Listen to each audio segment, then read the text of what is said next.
Hello and welcome. Natraj Publishers India and the Jim Corbett International Research Group are delighted to present a fireside chat on Jim Corbett's birthday, rightly called On Jim Corbett's Trail. We are privileged to have with us three of the best experts on the trail. Dr. A.J.T. Johnson, world-renowned conservation biologist and author of several publications and the hugely popular On Jim Corbett's Trail and Other Tales from the Jungle, published by Natraj. Dr. Rajesh Gopal, Secretary General, Global Tiger Forum, and who most of you know as the brain and the brawn behind the National Tiger Conservation Authority in India, and author of the seminal work Fundamentals of Wildlife Management and Dynamics of Tiger Management, both published by Natraj. We are also delighted to have Dr. Sameer Sinha, who's currently Additional Chief Conservator of Forests with the Uttarakhand Forest Department.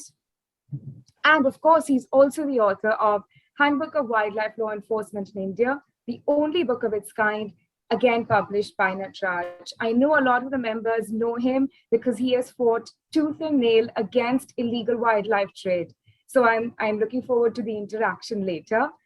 The Jim Corbett International Research Group is a scholarly Facebook group, but I know everyone likes to be called the Corbett Brotherhood, attracting fans from across the globe and from various professions. This is evident to see that Jim Corbett has international appeal and his books continue to sell across the world. Natraj has also published his books in Hindi, India's mother tongue, and have received a wonderful response for them. The collective conscience of this group steers towards the same ideals as that of Natraj, keeping the conservation debate alive, seeing that Corbett's jungles flourish and grow. But as we have seen in every part of the world, as well as in India, we're up against several challenges, and the fight for conservation is not without hurdles. The recent death of Joanna Stotchbury, Jim Corbett's distant relative in Kenya, brutally murdered by ruthless killers working for organized crime, is one such glaring example. Nevertheless, in the spirit of her dedication and many like her, each of us must continue to work for conservation in whichever way we can, however big or small. Each step matters and each individual must raise his or her voice to protect the ecosystem that protects us. We begin our fire chat today by inviting Dr. John Singh to speak about Jim Corbett. Dr. Rajesh Gopal, would you like to begin while Dr. John Singh sorts out the sound? Yeah, sure. Because others are waiting. So I mean, moment I can start the conversation. May I? Yeah. Can you hear me? Yes, sir. Yes, we can hear you. Okay.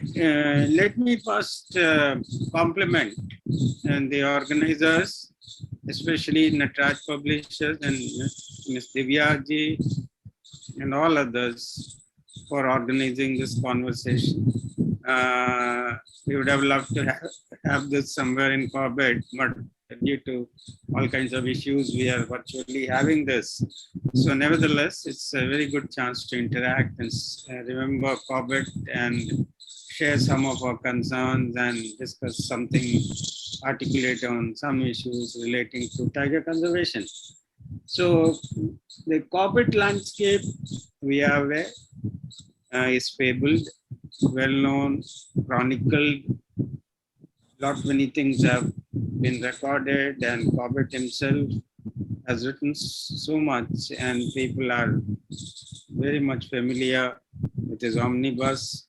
And several of my colleagues and others I know in my life whom I came across, and they became very much passionate towards the cause, towards wildlife conservation, tiger conservation in particular. So he initiated many who were uninitiated. So a great champion, I would like to say. We need more champions like God bless his soul. So he was a great man. So the park, the most famous of one of our most famous tiger reserves, is named after him. Earlier it was Haley National Park, named after the governor, in the 30s, early 30s. Subsequently, in the 50s, after Jim Corbett's demise in Kenya, it was named after him. So his passion, his vision, and all that he stood for, whatever he valued and treasured most, is carried forward as Project Tiger, and the unparalleled initiative at the government level. So Corbett was the place where the protected area where Project Tiger was launched. In fact, on the 1st of April 1973, it was one of India's first 9 tiger reserves. And it was a role model of sorts. And then we remember Corbett, I would say. We continue his passion, we foster his passion through Project Tiger. So with Corbett becoming the first tiger reserve, many other tiger reserves came under the Project Tiger umbrella, and the initial 9 during the formative years gradually increased, and today we have 51 tiger reserves, which are spread, which occupy more than 2.3% of India's geographical area. So I mean, it is the largest coverage in the contemporary global scenario.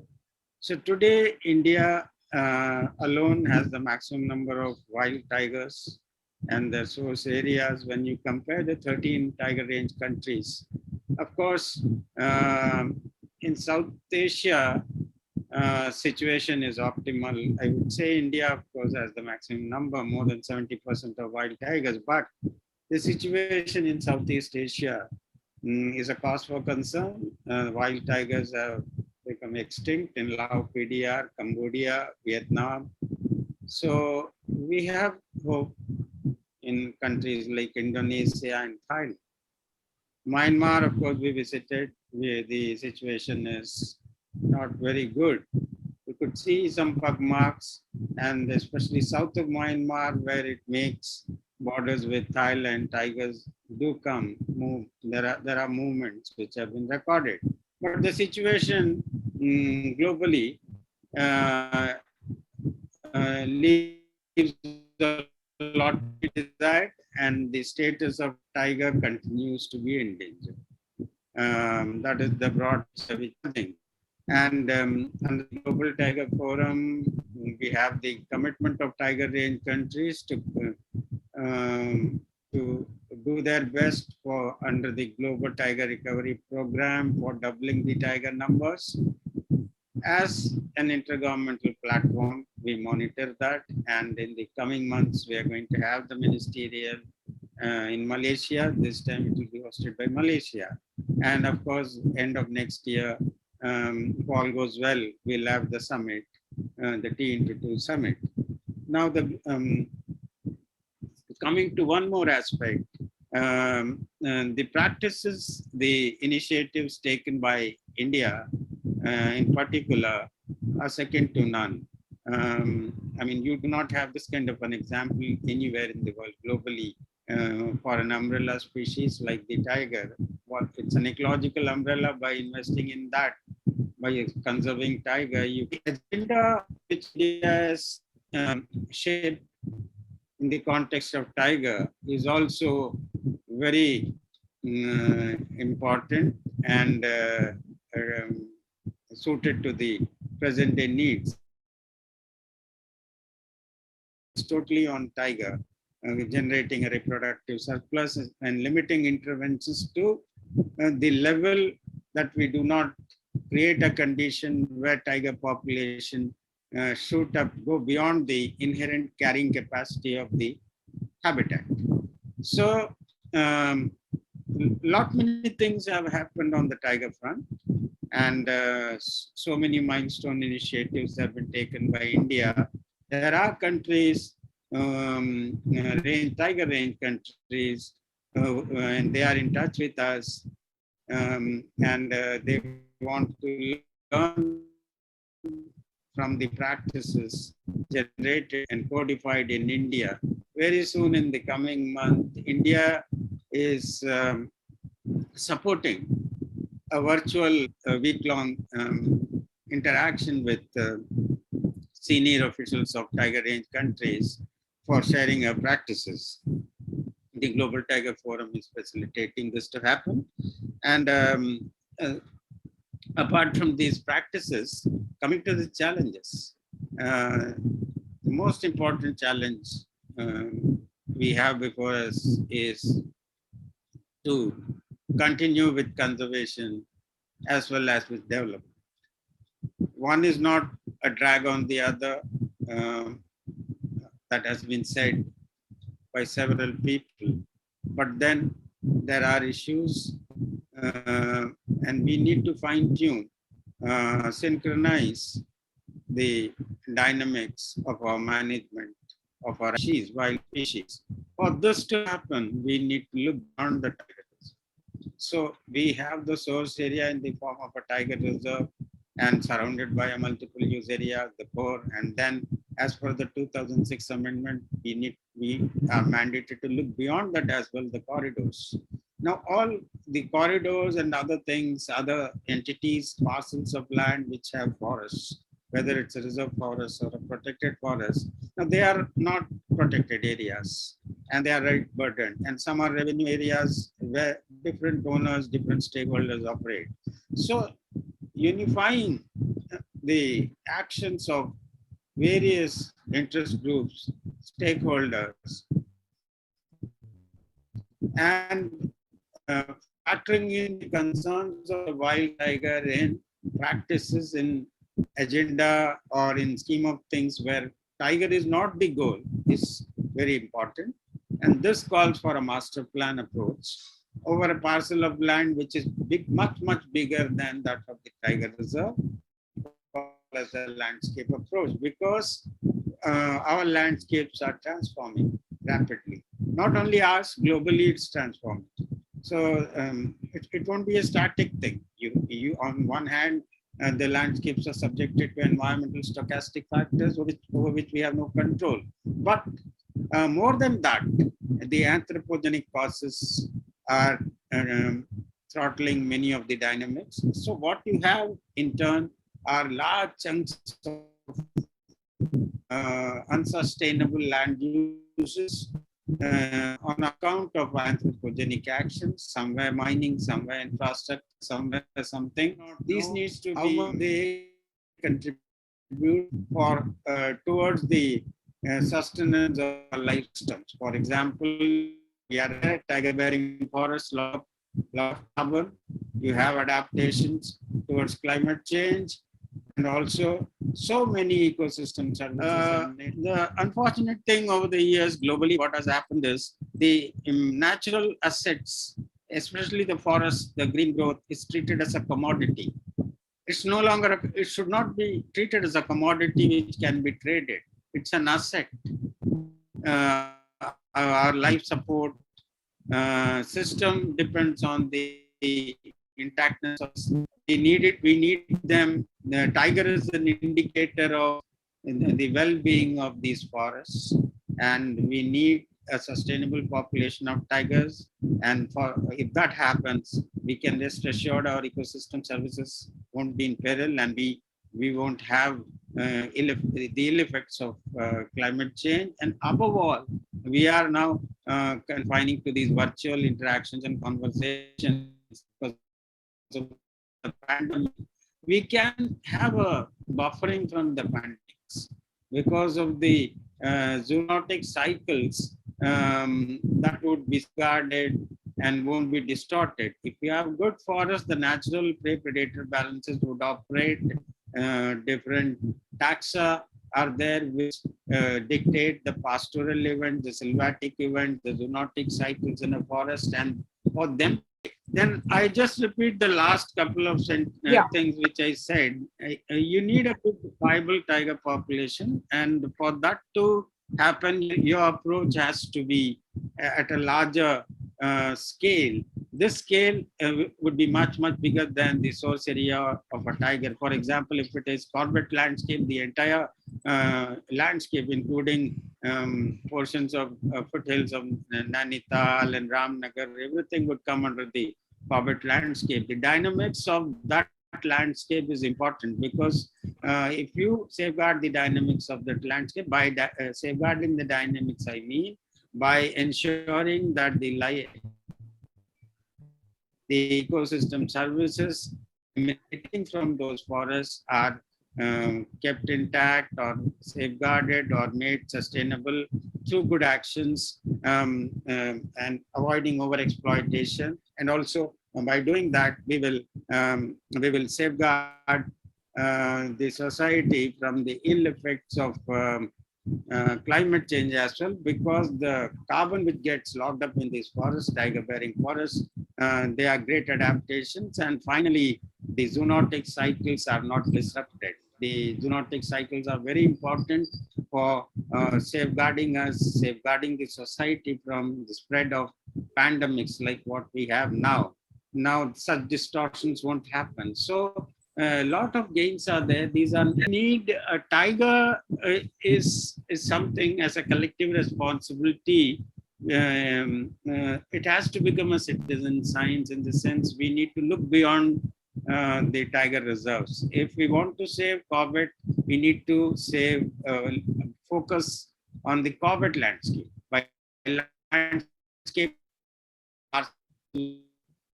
it may include several revenue districts, because the dynamics of that district, those events,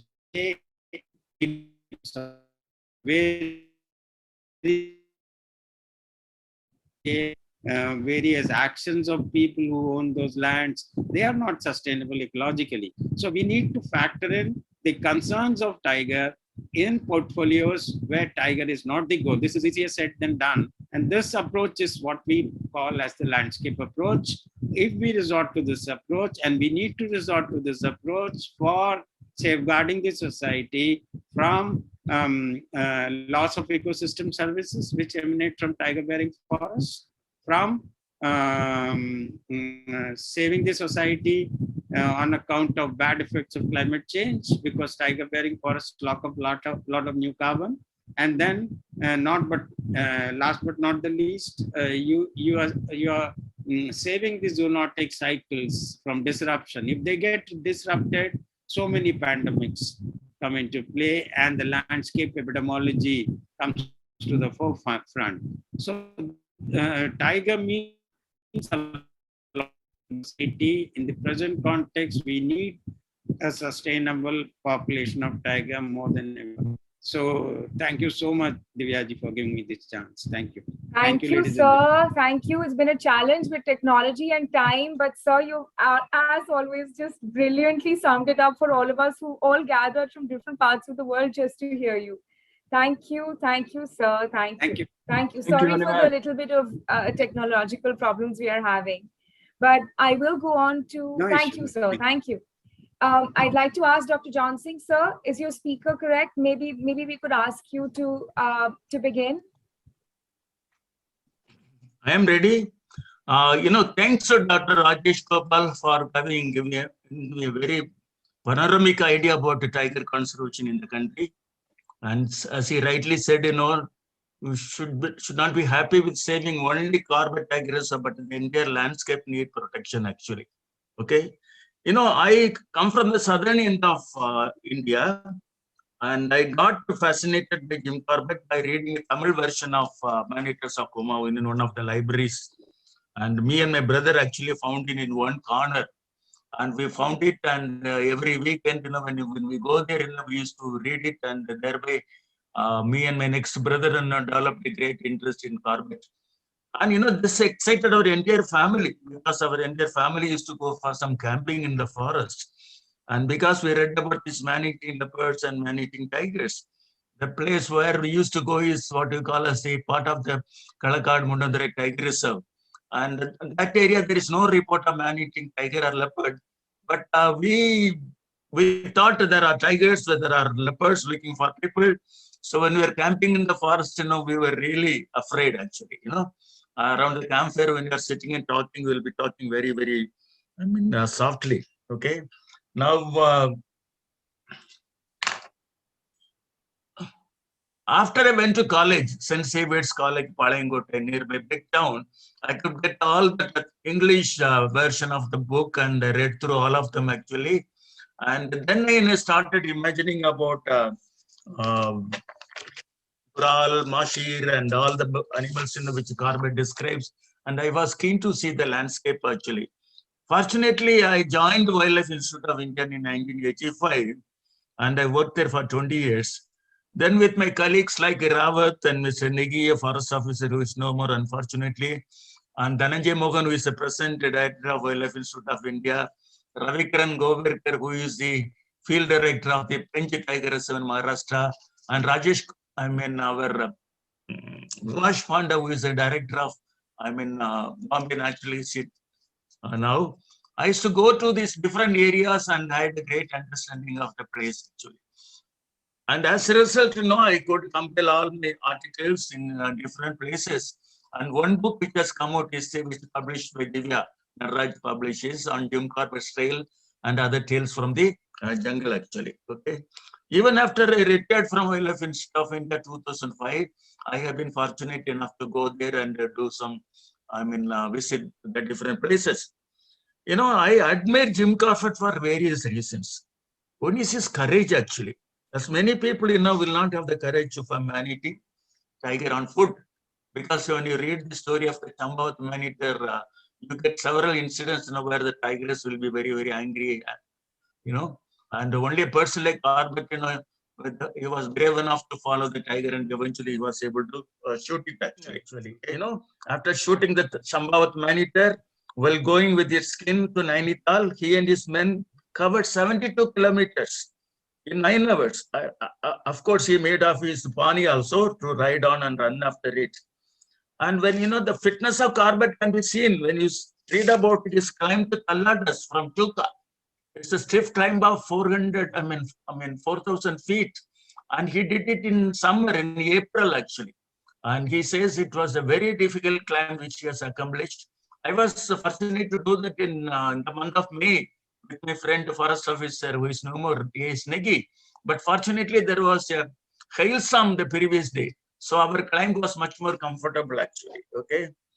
Corbett was a great naturalist, the way he could identify the birds and write about the vegetation and so on. And it's really great. The Corbett's concern for the poor of the land is very much evident in many of his writings. Particularly if you read the story of the two brothers, Narva and Harya. And Narva was injured by the tiger, which was on a fresh sambar kill. And when Narva was recovering in the hospital, only Corbett and his family looked after him in their family for 3 weeks. It's a very, very touching story, actually. He wanted to recommend, he's the brave deed to the king, because of the beginning of the Second World War, he could not do that, actually, okay. Now, Corbett legacy will live on because his books are read by millions of people all over the world. We have Corbett Brotherhood and many of the Corbett, like Joseph Jordania, for example, he is here. He is one among those Corbett Brotherhood. And Corbett Tiger Reserve is a prime tiger reserve. It's more than 250 tigers it has got. That way, it's an amazing landscape with Mashir and elephant and great hornbill and king cobra and so on. So that Tiger Reserve, his books, will keep on the legacy. If anyone visits Ramnagar, he or she will be amazed by the number of shops and resorts named after Jim Corbett. If Corbett comes back and walks around, he will be wondering why. He is haunted like this. He will ask a question. What I have done to get this. Lot of Corbett friends should know that there are some people who is to doubt Corbett actually. And when they talk to me, I used to tell them, say, unless you go on the Jim Corbett trail, like our friends have that behind Jim Corbett stories, which they have done. The amazing 2 books they have brought out. All people interested in Corbett should read those books actually. I have that hard copy of the first book, which they brought out only 500 copies. And they told in Nainital one evening, many of them sold out, like hotcakes in Nainital cold weather. I wish the second version also, they're able to convert to India. Hard copy, so that always nice to have a hard copy and read. And I used to tell the people, unless you go on Jim Corbett Trail, you don't have the right to comment about it. For example, in the month of April, he will climb to Mohan Manitary area, 4,000 feet, with a heavy load actually. And he will say because there was some trouble of the police and everything, and he was warned, you will not get anything there. So he'll carry everything, even the milk powder, milk can and everything. And it's a stiff climb actually. If you go to the Mohan village, you will see that, the place, where he cut canal. He says that the building is visible. I have gone to the building actually, cut canal. That is a stiff climb actually. Similarly, the climb from, Chuka, some village up to Talada's Manitary area, which he did in April. It's an amazing climb actually, and walking all the way from, Tanakpur and climbing up, it needs marvelous stamina actually. When you are 63 years old, several times you had to walk up to Tak. I have done it twice actually, but it's also a stiff climb actually. And first time when I went there in 93, I was telling my colleague Rawat, he talks about a mango tree near Tak village. Tak village, by the time it was abundant, no, all those Brahmins, they had left for Purnagiri. And when you walk through that village, you have a fear that anytime you may be, waylaid by the man-eating tiger. No man-eating tiger, no tiger there, but it gives you that fear, the haunted village actually. So I tell Rawat, there's a mango tree. Corbett talks about a seepage where that Tak man-eater had drunk water, and Jim Corbett also drank water from there. So the tree was there and in good shape then. I think later our friends, the began Jim Corbett stories, Manfred and all. I think 2012 when they went there, they found that the tree was dead or gone, I think. When I went with Mr. Nigi also, 2006, actually, the tree was still there, but one branch had been damaged maybe by lightning. So me and Rawat drank that water, which, the Tak man-eater had drank from there, and our Jim Corbett drank, and me and Dhananjay Mohan also, I guess, come later, actually. So, marvelous information is available in those places. I used to tell the people, unless you go do these walks, you don't have the right to question Corbett actually, because he was a very genuine person. A good human being actually, and that's what evident from his writings. After shooting this Mukteshwar man-eater, he says, shooting a tiger in its own terrain gives a lot of happiness, but more happiness comes from giving a small portion of the earth safe for a small girl, Putli, to walk on, because he will see her going with one bullock. And Corbett will ask her, where are you going? I'm going to my uncle's house. Why do you go with one bullock? Because he needs that bullock for plowing. But why do you go with one bullock? Because other bullock was killed by the tiger. Can you show me the place later? Yeah. So she goes there and tell the uncle that, uncle, I brought the bullock, and uncle will tell, I'm having lunch, you tie it and go away. Okay. A girl walking alone. He says in Mukteswar, in those days, even that army people, they used to go in groups only, but this girl was walking alone. He says, a brave girl, and for her, and he was happy to make a small portion of the earth safe for her to walk. Okay.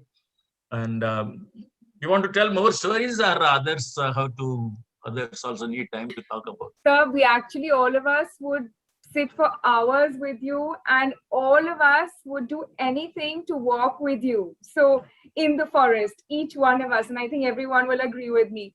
But I know time is our constraint, and an absolute joy, sir. It's a pleasure to listen to you. So thank you once again. I know people want to talk to you also. So maybe I will ask, sir, one minute. Samir Sinha, he can talk about the walk to Koluchar. Yes. He can tell about the story.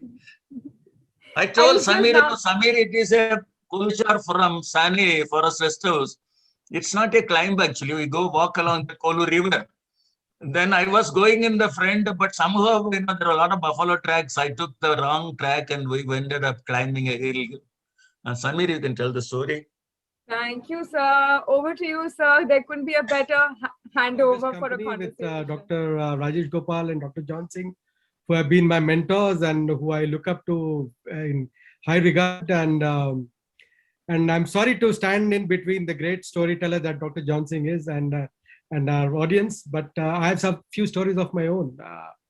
I'm incredibly blessed because as a forest officer, I am perhaps the only person who's had 3 tenures as deputy conservator of forest and then finally as field director of the Tiger Reserve.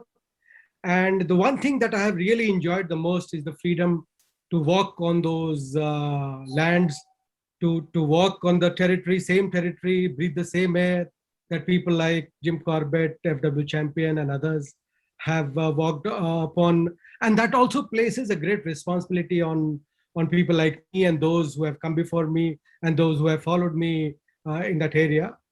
One thing I would like to say here is that Corbett is the classic field lab of tiger conservation or of tiger tenure dynamics. What Dr. Rajesh Gopal and others like him have talked about in their textbooks. Corbett is the quintessential field laboratory.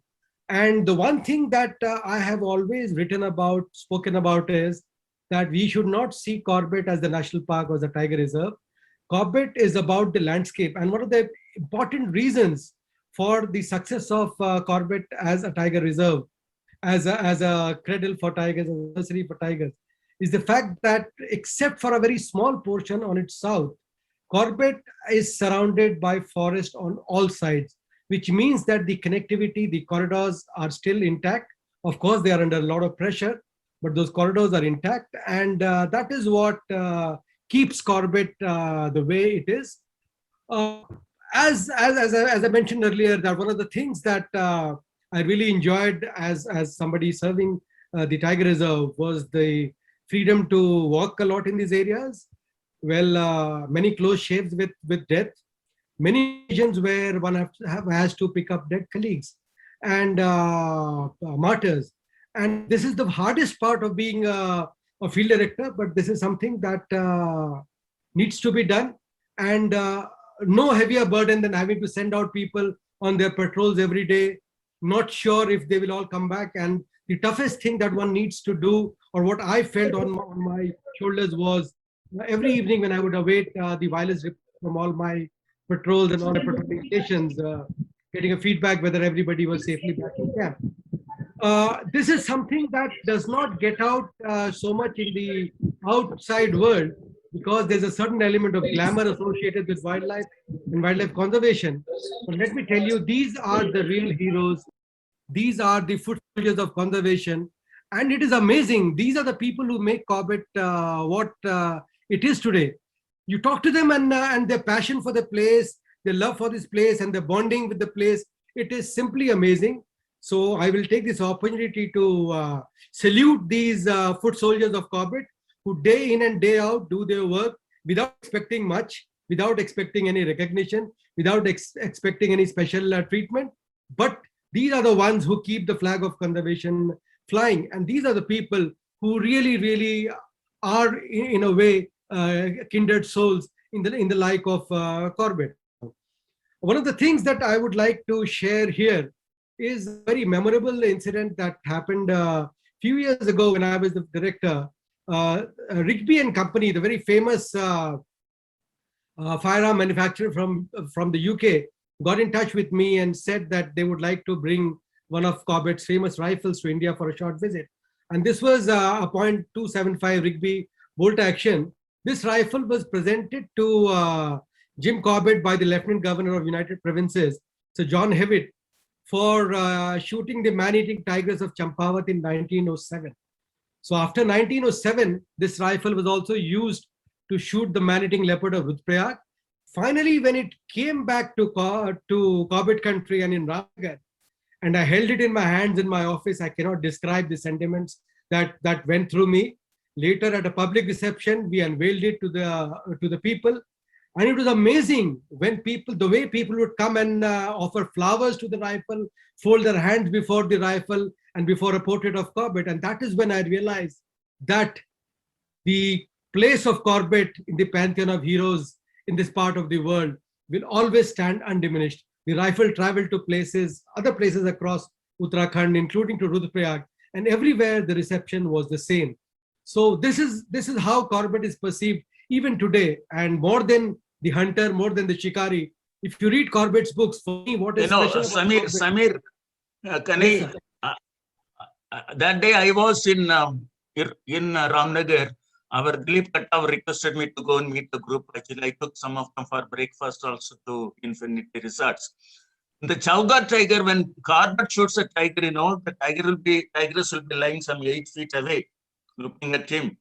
And with one hand, he will use a rifle and shoot it. So many people used to ask me the question, how it is possible for somebody to handle a rifle with one hand, shoot? he had So eggs in many- the other hand. Pardon? The Nightjar eggs nightjar in the goes other in hand. the other hand. So other person, his assistant was about to shout and tell, you drop the eggs and use both the hands, but he'll keep quiet. But so when I met those people, that I try to handle that rifle, it was so light, more like a air rifle, air gun, so light. So Corbett would have easily, he would have used it with one hand, he would have shot the tiger. So many people, without knowing this, they question how it is possible for one person to handle the rifle and shoot the Chaugar man-eater, Fortunately, I know you have seen, you went with them to Corbett and so on. And that day we did not meet, but I was there. Okay. All the best. Continue. Yeah, thank you, sir. I said, for me, more than the shikari, Corbett, the person, was somebody who touched lives of people like Lalaji, Moti, Putli, Chamari. I think that is what brings out the real Corbett, and that is the Corbett I would like to remember forever. Since at the beginning, Dr. John Singh pointed out that I should tell the story of our famous walk to Kolu Chaud, I must end with that. Dr. John Singh is somebody, he taught us in Wildlife Institute, and my nickname for him was the Goral, because he happily climbs mountain ridges without bothering for the people behind him. So it was one of those days, it was raining, and I was part of the group walking with him, sharing stories, walking up. And then he suddenly said, let's take a shortcut. And we did take a shortcut, which was leading to Kolu Chaud. Unfortunately, or I don't know whether it was by accident or by design. I'm sure it was by design, because Dr. John Singh must have been trying to give me some message, because I can't imagine he would have lost his way in a forest. But anyway, that day, that shortcut took me another 2 hours of climbing and huffing and puffing and pulling my backside across a lot of ridges, which I would normally not have done. But at the end of the day, when we arrived at Kolu Chaud, what a sense of relief. And I will always remember that walk with you in Corbett country. On that note, thank you. And once again, thank you, Divya. And thank you everybody else for being part of this wonderful discussion. Thank you. Thank you, sir. So enjoyable, so enjoyable. Thank you. I'd like to thank everyone, please, and sorry for the glitches we had in the beginning, but I know that all of you are very keen to also have a chat with our very, very esteemed panelists. So I open the floor. Vidya Krishnamurthy will now moderate. So anyone wants to ask, please go ahead. So welcome to the second session. We start the second session now, and it's an informal discussion with our panelists. Please specify the panelists that you are asking questions to, and please raise your hand. And also please keep your phone and speakers on mute for a better audio quality and clarity. So we can start now. Joseph, would you like to begin? Yes, you can hear me? Yes, very much. Go ahead. Thank you very much. I wanted to say big thank you to all 3 panelists. And I want to make my main point is that we have 3 panelists whose lifetime work is about conservation, about the animals, about the tigers, about the environment around us. But I want to say that I'm a musicologist. Manfred is biologist, and Privrat is biologist. Kotecha is teacher at the college. So we are of different specialties, but we all are united by our love of nature. And it must be like, like every person, they can be different professions, but they all should love their families. The same way we all should love the environment that we live in. And Corbett gives us a wonderful example. I'm now writing quite a strange biography, 2 biographies together, Charles Darwin and Jim Corbett, as 2 brilliant naturalists. None of them was a professional naturalist. Nor Darwin nor Corbett had a professional education in biology or in zoology, and they had such a legacy. So I want to thank them very much for their speech. It's very motivational, and I wish everyone could hear what you were talking. And I wish there's some technical problems that we didn't have. But anyway, I'm very grateful to all of you. And I wanted to ask you one question that I had from 2016 when we were together with the Rigby company, when they brought the rifle 275 in India. Mr. Simha organized our tour to Corbett National Park, and we had a very interesting encounter with an elephant. If it's possible, I want to show a 1-minute video that we recorded there, because this meeting was with a little bit of problem. The elephant charged us a little bit, and I wanted to ask, was our behavior proper, or should have we cleared the way for the elephant earlier? Can I put a small video for you to watch? Go ahead. It's a long tusker. I can see. Don't be scared. He's on a musk. इसका मस्त नहीं निकला ना? मस्त नहीं निकला पर मस्त में है नहीं। अभी तो मैं तक लेके आएगा मैं पीछे तक आ रहा है। अब ये वो देखो लाइन को स्मेल कर रहा है ना? आप मस्त की बात कर रहे थे ना? उसका नोज देखिए।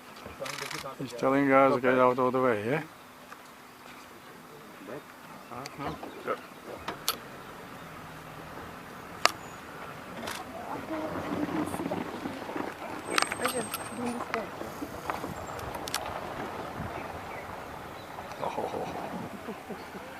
You can see who is the master, yeah? Yeah.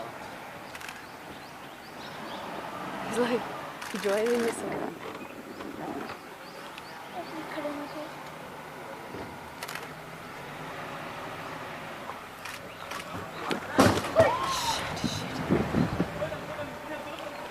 Go down, man.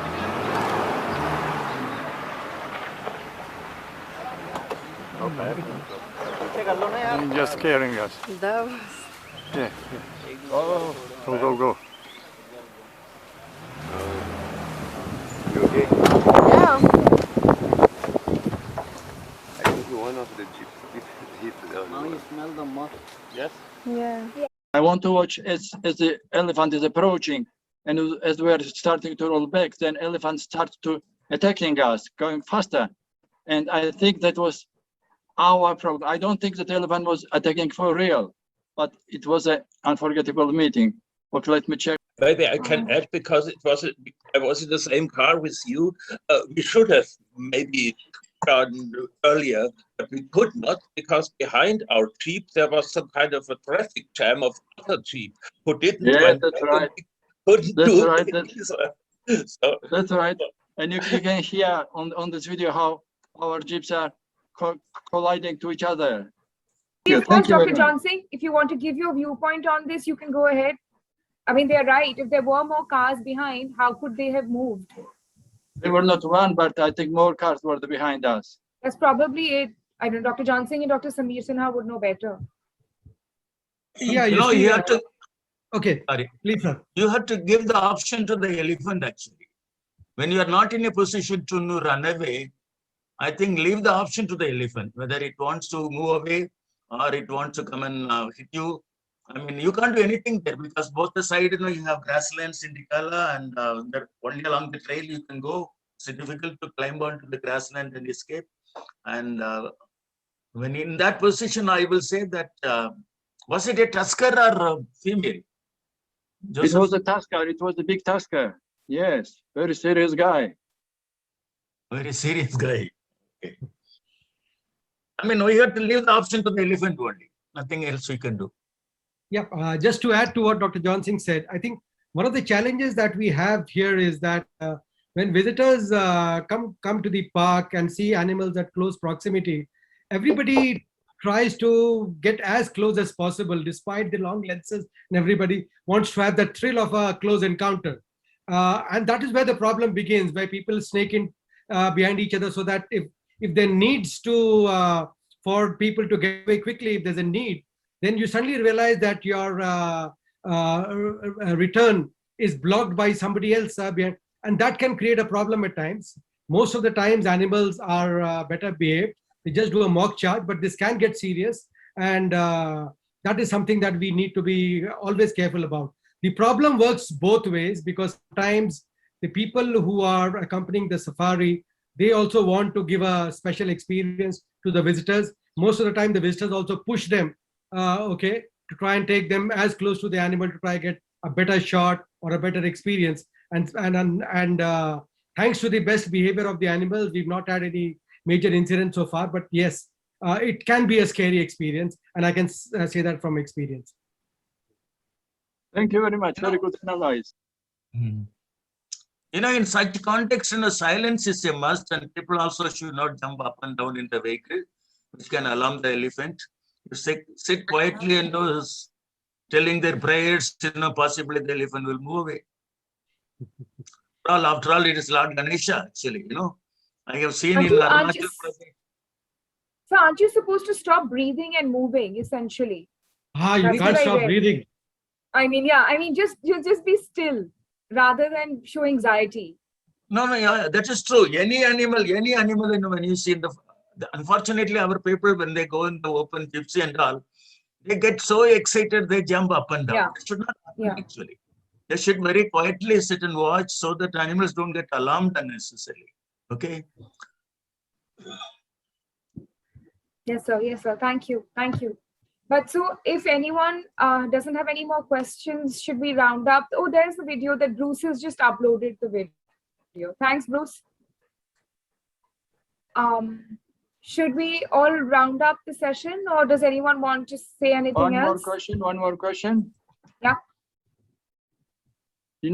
We are in a very bad COVID situation. And how does animals feel? Because I guess they might be even feeling better because there are not so many humans around. What would you say? Animals are delighted in a sense, because they are being left alone in most of the wilderness areas. So I think that is one aspect where the human distance, if I may use that word, has gone down considerably, and I would presume that the stress levels amongst animals would be at a minimal level at this particular point in time. That's the reason Australia got invaded by the mice also, They got their freedom and they have invaded mice. And for those people, who are here, I would like to say that Australia has a maximum number of sambar, close to 1 million sambar. And where they every year hunt some, there are some 40 hunters are there. 40,000 hunters, and they shoot nearly 120,000 sambar every year. They're permitted to do that. So a long time ago, some Australian friends told me that, if you're not able to save your tiger, give the tiger to us. We will save them because we got a lot of sambar. No, we're doing a great job, sir. I don't think that would be correct. I think we're doing a great job. Let's give credit to our guys in the field. Absolutely. I know. Agree. Dr. Johnson, there was one more question from someone. Yeah. Someone Yes. wanted me to ask you that about the next walk, wherever you were planning a Jim Corbett walk. So it's been tentatively postponed, or that's what one of the members asked me to ask you. We are planning to do that in Samir. Actually, we are planning to do a film along Jim Corbett Trail. That would be wonderful. Our Sanjay, Sanjay from Kerala, Batma Mohanty, they're all involved actually. And soon, they'll be writing to the forest department to get permission. we want to do that in winter, in November, visiting places like Rudraprayag and Kanda and then Chambawat and Mohan Manitari area. Then Yeah, in please let summer, me know. anyhow, you'll be there definitely. Yeah. So that we are planning actually that those people are working on, they have to write a proposal and send it to Forest Department to get permission and so on. And they'll be raising some money also. So it is on, Divya.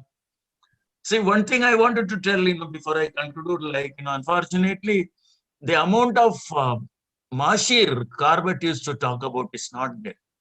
He talks about one school teacher in Rudraprayag in the month of March, April, when the snow melt comes. I mean, groups of large Mashir, as because humans, used to come upstream actually. I mean, unfortunately, they all have disappeared actually, I mean, that story, the fishing interlude is a great thing. There again, Corbett, the gentleness of the Corbett comes. The boy who helps Corbett to land the 30-pound fish, he'll tell Corbett.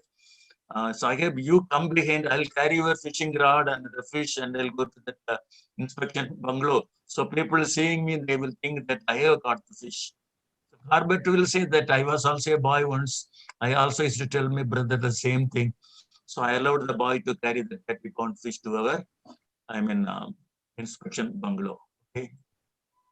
Wonderful. Yes, sir. It was a different time, but I think everyone's efforts, like Dr. Sameer Sinha said, it's really the people on the ground.